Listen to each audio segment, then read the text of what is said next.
여러분 신앙생활하면서 이런 질문을 해보신 적이 있나요? 내가 하나님을 선택한 것인가? 하나님이 나를 선택한 것인가?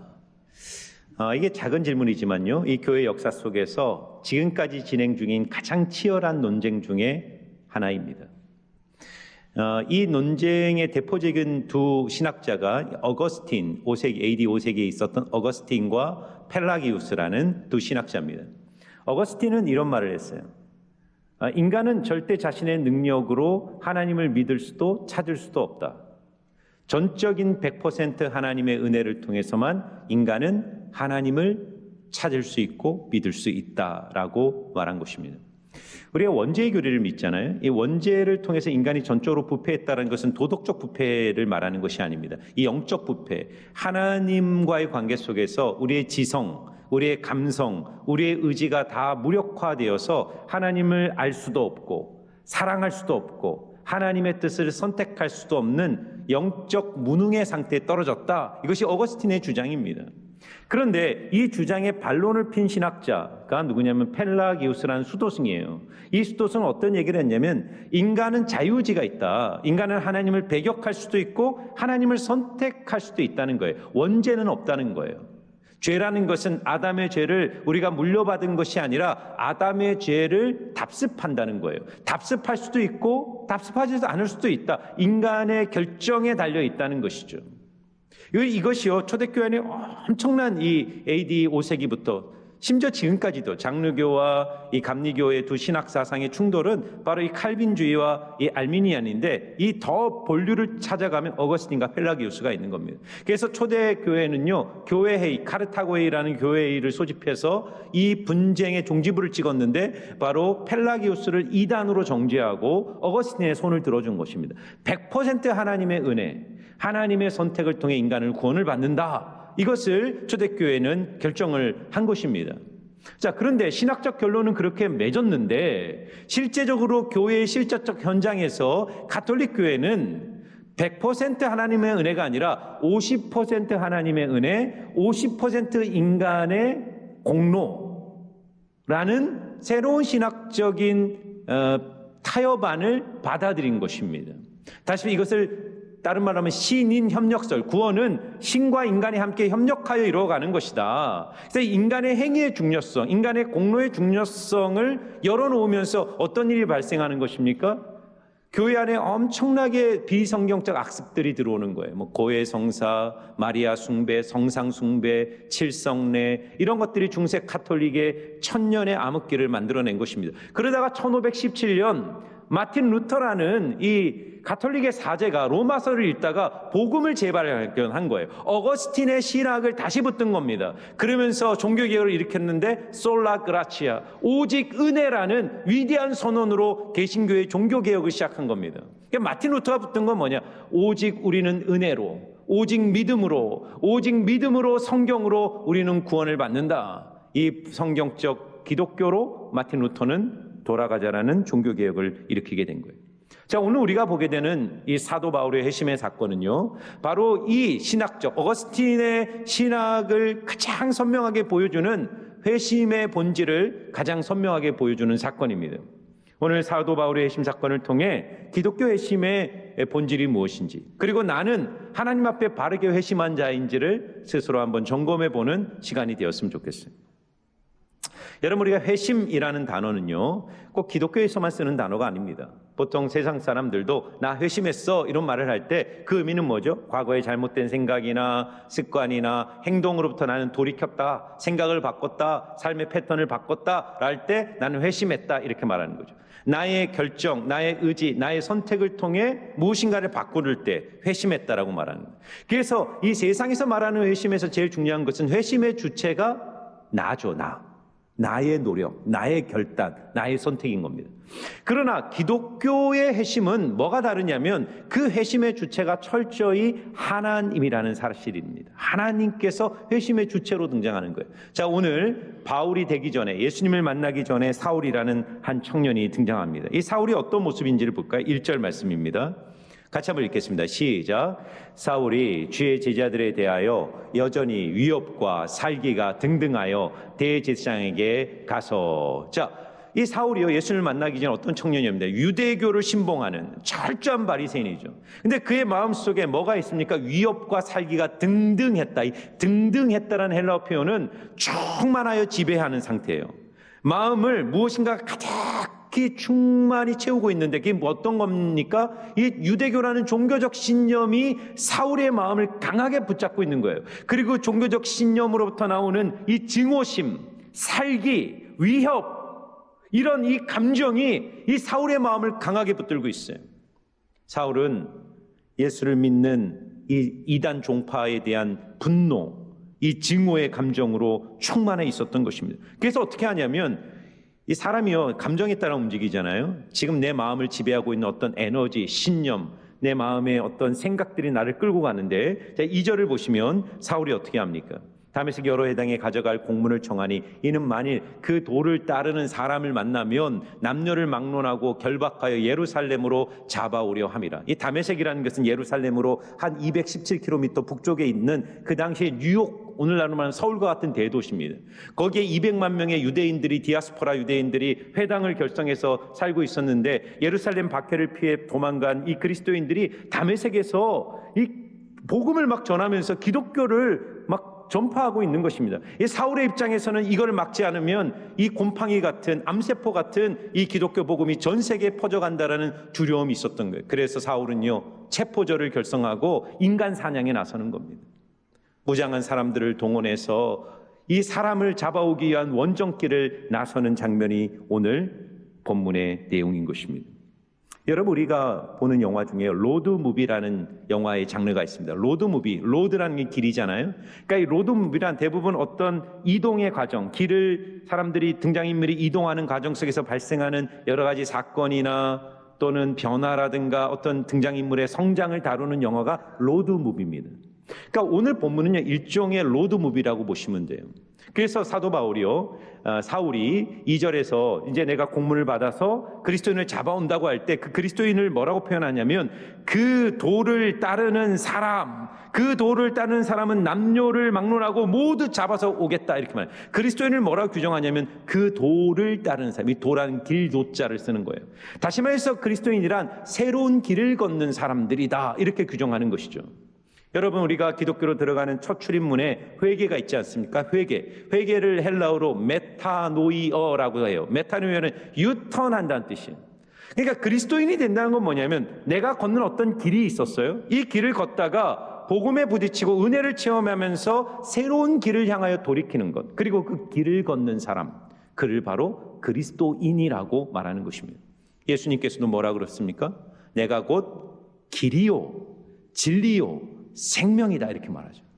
그러니까 여러분 보세요. 모든 종교와 사상은 길에 대하여, about road, 그러니까 길에 대하여 어떤 정보를 주고 지도를 주고 내가 이 길에 대한 정보를 줄 테니 이 지도를 보고 이 길을 따라와라 라고 말하는 게 종교와 사상이고 철학입니다. 그런데 예수님은 길에 대하여 말하러 오신 분이 아니라 뭐라 그러냐면 I am the way, 내가 그 길이다라는 거예요. 다시 말해서 예수를 믿는다는 건 뭐냐면 예수라는 길 위에 서는 거예요. 더 정확하게 말하면 예수와 함께 동행하며 걷는 삶, 예수를 따르는 삶, 예수와 함께 새로운 길을 걷는 삶, 이것이 바로 기독교인의 삶이다라고 성경은 말하는 것이죠. 오늘 바울도 마찬가지입니다. 사울이요, 어떤 인물로 등장합니까? 마음의 분노와 증오와 종교적 신념이 충만하여서 이 예수 잡는 사람들을 잡아 죽이기 위해 다메섹이라는 그 길을 향하여 걷는 인물로 오늘 사울은 등장합니다. 그런데 사울은요, 그 예수를 믿는 도를 따르기 위하여 걷는 것이 아니라 어떻게 걷는 것입니까? 그 도를 제거하기 위하여, 그 도를 붕괴시키고 그 도를 따르는 자들을 박멸하기 위하여 지금 이 길에 들어선 사람으로 등장하고 있는 것입니다. 그런데 오늘 본문을 보니까 바울이 그 분명한 신념과 목적을 가지고 다메섹이라는 목적지에 거의 다다르는 그 시점에 하나님께서 갑자기 바울의 인생에 개입하시면서 그를 정지시켜버리는 거예요. 그 죽음의 질주를 중단시켜버리는 것입니다. 여기에 기독교 회심의 놀라운 특징이 있습니다. 앞에도 얘기했지만 세상의 회심은 내가 결단하는 거예요. 내가 돌이키는 것입니다. 그러나 기독교 회심은 언제나 그 출발에 하나님이 있는 거예요. 하나님의 전적인 개입을 통해 인간이 자신의 길에서 돌이키는 것이죠. 그래서 여러분 오늘 참 놀라운 건데요. 7절을 보시면요. 지금 이 길을 걷는 사람이 사울만 있었던 것이 아닙니다. 사울이 말했죠. 우두머리가 되어서 체포절을 결성해서 많은 사람들 이끌고 지금 다메섹을 향해 막 걸어가다가 빛으로 찾아오신 부활의 주님을 만나는데요. 자, 중요한 것은요. 7절을 보시면 같이 가던 사람들은 소리만 듣고 아무도 보지 못하여 말을 못하고 서 있더라. 여러분, 모든 사람들이 지금 걸어가는 그 길 위에 주님이 찾아오셨는데 회심한 사람은 오직 사울 한 사람밖에 없다는 사실입니다. 왜 하필 사울이었을까요? 사울이 다른 사람들보다 도덕적으로 종교적으로 훌륭했습니까? 아니죠. 하나님의 시각을 보면 죄인 중에 괴수죠. 하나님을 대적하고 예수 믿는 사람들을 죽이고 기독교를 박해하는 일에 가장 앞장섰던 죄인 중에 괴수와 같은 그 사람을 주님이 선택하셔서 그를 만나 주시는 거예요. 그래서 여러분, 사울은요 나중에 자신의 회심의 사건을 기억할 때마다 이 고백을 하는데 디모데전서 1장 15절에 이렇게 고백합니다. 미쁘다 모든 사람이 받을 만한 이 말이여, 그리스도 예수께서 죄인을 구원하시려고 세상에 임하셨다 하였도다. 죄인 중에 내가 괴수니라. 그러나 내가 긍휼을 입은 까닭은 예수 그리스도께서 내게 먼저 일체 오래 참으심을 보이사 후에 주를 믿어 영생 얻는 자에게 본이 되게 하려 하심이라. 그러니까 사도 바울의 회심이란 것은 그 사도 바울 이후에 회심하는 모든 사람들의 하나의 샘플 본인데, 어떤 본이냐면 가장 죄인 중에 괴수와 같은 소망 없는 한 인생을 주님이 찾아가셔서 하나님의 전적인 100% 은혜로 말미암아 그 영혼을 하나님의 길로 불러주시는, 그래서 구원이란 전적인 하나님의 은혜다. 전적인 하나님의 은총과 하나님의 선행하는 은혜로 말미암아 주신 것이라는 것을 온 세계와 역사 속에 보여주기 위하여 하나님은 바울을 하나님의 사도로 부르셨다는 것입니다. 이 은혜의 복음을 안다면 우리는 두 가지를 늘 기억해야 돼요. 사울처럼 예수를 죽이기 위해 가는 그 길에서 주님을 만나 사울을 구원하셨다면 이 세상에 구원받지 못할 영혼은 단 한 영혼도 없다는 사실이에요. 절망할 필요가 없어요. 내 과거의 모습이 어떠하든지, 내가 걷는 지금 나의 길이 어떠하든지, 이 길에 어떠한 모습으로 내가 서 있든지 하나님은 무한한 은혜와 사랑으로 반드시 우리를 채워오셔서 찾아오셔서 우리가 우리를 위하여 죽으시고 부활하신 예수 그리스도를 믿는다면 주님은 사울과 같은 인생을 변화시켜 바울로 세워주신 것처럼 우리의 인생도 하나님께 쓰임받는 위대한 인생으로 변화시켜 주실 줄 믿습니다. 그리고요, 자랑할 게 없어요.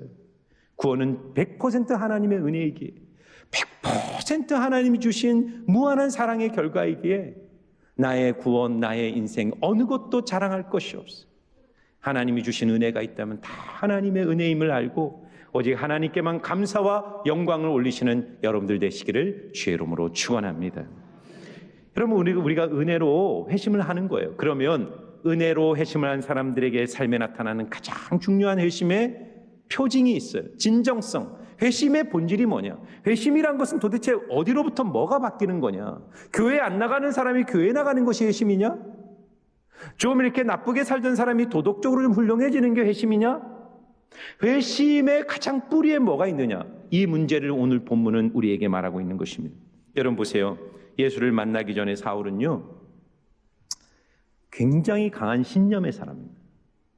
자기 주도성이 극에 달한 사람이에요. 그러니까 여러분, 사울이 보세요. 사울은요, 딱 자기가 판단하는 거죠. 옳고 그름을 딱 판단하고 무엇이 진리인지 거짓인지를 딱 판단하고 인생의 방향과 목적, 옳고 옳음을 딱 정하면 거기에 자기의 전부를 쏟아붓는 올인하는 사람입니다. 그러니까 사도행전 7장과 8장을 보면 사울이 어떤 모습으로 등장하죠? 스데반을 돌로 쳐 죽이는 일에 앞장서잖아요. 그리고 돌에 맞아 죽는 스데반을 보면서 스데반의 죽음을 마땅히 여겼다 이렇게 말해요. 저 인간은 죽어 마땅한 인간. 한 사람이, 무고한 사람이 선한 천사 같은 얼굴로 돌에 맞아 죽는 그 스데반을 보면서도 저 인간 죽어 마땅해 라고 말하는 건 뭐죠? 자기 신념이 강한 거죠. 이 신념대로 움직이는 거예요. 거기에서 끝나지 않지 않습니까? 사도행전 8장을 보면 박해로 인해서 초대교회가 흩어질 때 사울은요, 각 집에 들어가 그리스도인들을 잔멸했다래. 잔멸. 이 잔멸이란 건 뭐냐면 헬라 원어를 보면요, 이 맹수가 이 먹이를 막 갈기갈기 찍는 모습이에요. 멧돼지가, 이 통제불능의 멧돼지가 포도원에 들어가 막 완전히 이 쑥대밭을 만드는 그런 모습이 잔멸한다는 거예요. 그러니까 이 지금 사울이요, 자기의 신념, 자기의 주도성을 가지고 지금 자기의 신념을 따라 마구 다니면서 기독교인들을 해파하고 교회를 붕괴시키는 일을 하고 있는 것입니다. 그것도 성이 안 차니까 어떻게 한다고요? 시비를 걸러서 걸어가야 되는 그 먼 담에서까지 사람들을 동원하고 대지상에게 가가지고 공문까지 받아가지고 내가 다 잡아오겠다, 내가 예수 믿는 사람은 한 명도 씨를 말리겠다는 마음으로 사람들을 동원해서 다메섹까지 가는 이 바울의 모습, 사울의 모습이 뭐죠? 자기 신념이죠. 자기 신념, 실천력, 주도성, 추진력이 어마어마한 사람인 거예요. 근데 참 재밌는 거는 뭐냐면요, 예수를 믿고 변화돼도요, 사람의 기질은 안 바뀝니다. 기질이 안 바뀌어요. 사울이 이렇게 하나님 나라의 1차, 2차, 3차 전쟁을 통해 엄청나게 하나님께 쓰임받을 수 있었던 이유는 뭐냐면 사울이 타고난 그 기질, 열정, 추진력, 주도성, 뭔가 하나 목표를 정하면 집요하게 이루어내고자 하는 그 끈질긴 꺾이지 않는 마음, 이런 것들이 결국은 위대한 사도로 쓰임받는 것입니다. 기질은 바뀌지 않는데 뭐가 바뀌는 거냐면 방향이 바뀌는 거예요. 방향. 그러니까 예수님을 알기 전에 사울은 그 자신이 갖고 있는 열정과 추진력을 가지고 예수를 힘써 반대하는 일에 자기의 전부를 쏟아부었다면, 이제 예수를 만나고는 어떻게 방향이 바뀝니까? 예수를 전하고 예수를 증거하고 하나님 나라를 이루는 일에 자신의 열정적인 기질과 그 추진력과 주도성을 온전히 쏟아부으며 하나님 나라의 귀한 사도로 사용된 것이죠. 자, 그런데 여러분, 뭐가 바뀌는지 아십니까? 기질이 작동하는 매우 본질적 방식이 하나가 바뀌는데, 그것은 뭐냐면요, 지난주에도 말씀드린 거룩한 수동성의 문제입니다. 자, 1절과 2절, 오늘 9장 1절과 2절에서 사울은 어떤 인물로 등장하냐면 주도적이죠. 막 자기가 사람을 모집하고 공문을 받고 어떻게 기독교를 박멸할지 계획을 세우고 추진하고 주도적이고 능동적으로 움직이는 사람이에요. 자기의 생각으로 자아의 계획을 가지고 모든 것을 추진하는 사람이었어요. 그런데 다메섹 도상에서 부활하신 주님을 만나고 나서 바울의 모습이 어떻게 바뀌는지 보세요. 오늘 8절 9절입니다. 8절 9절. 우리 같이 한번 읽어볼까요? 시작. 사울이 땅에서 일어나 눈은 떴으나 아무것도 보지 못하고 사람의 손에 끌려 다메섹으로 들어가서, 그죠? 사람들을 붙잡고 끌고 예루살렘으로 오려고 했던 이 사울은 반대로 이제는 사람들의 손에 끌려다니는 인생이 된 거예요. 이건 하나의 상징적 모습이에요. 이건 베드로의 모습도 똑같습니다. 베드로가 예수님을 3번 부인하고 갈릴리 호숫가에 낙심하고 있을 때 부활하신 주님이 와서 베드로를 만나주세요. 내가 나를 사랑하느냐? 사랑하느냐? 3번 물었고 내 양을 먹이라, 내 약을 치라 사명을 주신 후에 예수님이 베드로에게 의미심장한 얘기를 합니다. 내가 젊었을 때는 스스로 띠띠고 내가 원하는 곳으로 마음껏 다녔지만 내가 늙어서는 사람들이 너에게 띠를 띠어 너가 원치 않는 곳에 데려가리라. 여러분, 사울은요 9장 2절까지는 주도적인 사람이었어요. 자기 능동적, 인생의 주체는 자기였어요. 자기가 모든 걸 결정하고 자기 열망으로 움직이는 사람. 그러나 9장 2절에서 부활하신 주님을 만나고 나서부터 그의 인생은 죽을 때까지 수동적 인생이었어요. 능동성이 사라졌다는 얘기가 아니에요. 그 기질, 능동성, 주도성을 끌고 가는 가장 깊은 중심에 그를 끌고 가는 가장 깊은 열망이 있었어요. 그래서 여러분, 사도행전 2장 20장을 보면요, 사도 바울이 1차, 2차, 3차 전쟁을 마치고 예루살렘에 들어가려고 하는데 사람들이 막 뜯어말려요. 당신 들어가면 안 됩니다. 바울이여, 들어가면 당신 죽습니다. 유대인들이 칼을 갈고 당신을 기다리고 있습니다. 들어가면 안 됩니다. 그때 바울이 한 유명한 말이 있어요. 20장 22절에서 24절입니다. 보라, 나는 이제 심령의 매임을 받아 예루살렘으로 가는데 거기서 무슨 일을 만나는지 알지 못하노라. 오직 성령이 각성해서 내게 증거하여 결박과 환난이 나를 기다린다 하시나 나의 달려갈 길과 주 예수께 받은 사명 곧 하나님의 은혜의 복음 증거하는 일을 마치려 하면은 나의 생명을 조금도 귀한 것으로 여기지 아니하노라. 바울은요 심령의 매임을 받아 나는 움직인다는 거예요. 나도 안다. 나도 예루살렘에 가면 위험하다는 걸 알고 결박과 환난이 나를 기다리고 있다는 사실을 성령께서 이미 나에게 말씀하셔서 안다. 그러나 나는 가지 않을 수 없다는 거예요. 나는 노예라는 거예요. 나는 매임을 받은 사람이란 사랑의 노예가 되고 은혜의 노예가 되어 나는 끌려가는 인생이라는 거예요. 그러면서 고린도후서 5장 14절에 그리스도의 사랑이 나를 강권하시는도다. 이 강권한다는 말이 뭐냐면 묶어서 끌고 간다는 거예요. 사도 바울은 그전까지는 자기의 야망, 자기의 욕망, 자기의 혈기, 자기의 신념이 그를 끌고 갔다면 다메섹 도상에서 주님을 만난 후에는 복음 안에 찾아온 하나님의 은혜, 그 사랑의 밧줄이 자기를 묶어서 자기를 끌고 가는 인생이 되었다라고 고백하는 것입니다. 그래서 뭐가 달라지나요? 여러분 참 오늘 재미있는 것은요, 예수님이 다메섹 도상 바로 직전에 사울의 발걸음을 중지시키시고 그를 만나 주셔서 그를 뭐라고 하냐, 너 다메섹 가면 안 돼, 다시 예루살렘으로 돌아가, 이렇게 말하지 않고요, 8절을 보니까 다메섹으로 들어가라 이렇게 말합니다. 자, 그럼 보세요. 이게 참 놀라운 건데요, 한 사람이 예수를 만나면요 인생의 겉모습이 달라지는 게 아닙니다. 예수님을 만나기 전에도 사울은 다메섹으로 가는 사람이었고 만난 후에도 다메섹으로 가는 사람이에요. 우리가 예수를 만난다고 해서 갑자기 일을 그만두고 목사가 되고 선교사 되고 풀타임 사역자가 되는 게 아닙니다. 예수를 만나도 우리는 똑같이 직장과 가정과 삶의 현장과 우리의 삶의 자리 속에 똑같은 모습으로 살아갈 거예요. 그런데 뭐가 달라집니까? 들어가는 목적이 달라지고 그를 끌고 가는 내면의 동력과 동기가 달라지는 거예요. 이전에는 예수 믿는 사람을 박해하고 자기의 신념을 드러내고 자기의 교만과 자랑을 위해서 그곳에 가려 했다면 이제 사울은 바울이 되어 복음의 빚진 자 되어 복음을 가지고 다메섹 땅에 들어가 하나님의 영광을 위하여 일하고 주님의 뜻을 이루는 자로 쓰임받기 시작한 것입니다. 사랑하는 성도 여러분, 여러분의 삶의 다메섹과 같은 일상 속에서 날마다 주님의 음성을 듣고 주님의 사랑에 붙들림 바 되어 그 주님이 주시는 영적인 동기와 동력을 가지고 주님의 일을 이루어 가시는 주님의 신실한 제자들이 되시기를 주의 이름으로 축원합니다. 여러분, 이렇게 바뀔 수 있는 가장 중요한 이유가 뭐냐면요, 바로 오늘 4절과 5절입니다. 4절과 5절 우리 결론의 말씀이에요. 같이 한번 읽어보겠습니다. 시작. 땅에 엎드려져 들음에 소리가 있어 이르시되 사울아 사울아 내가 어찌하여 나를 박해하느냐 하시거늘 대답하되 주여 누구시니까? 이르시되 나는 내가 박해하는 예수라. 아멘.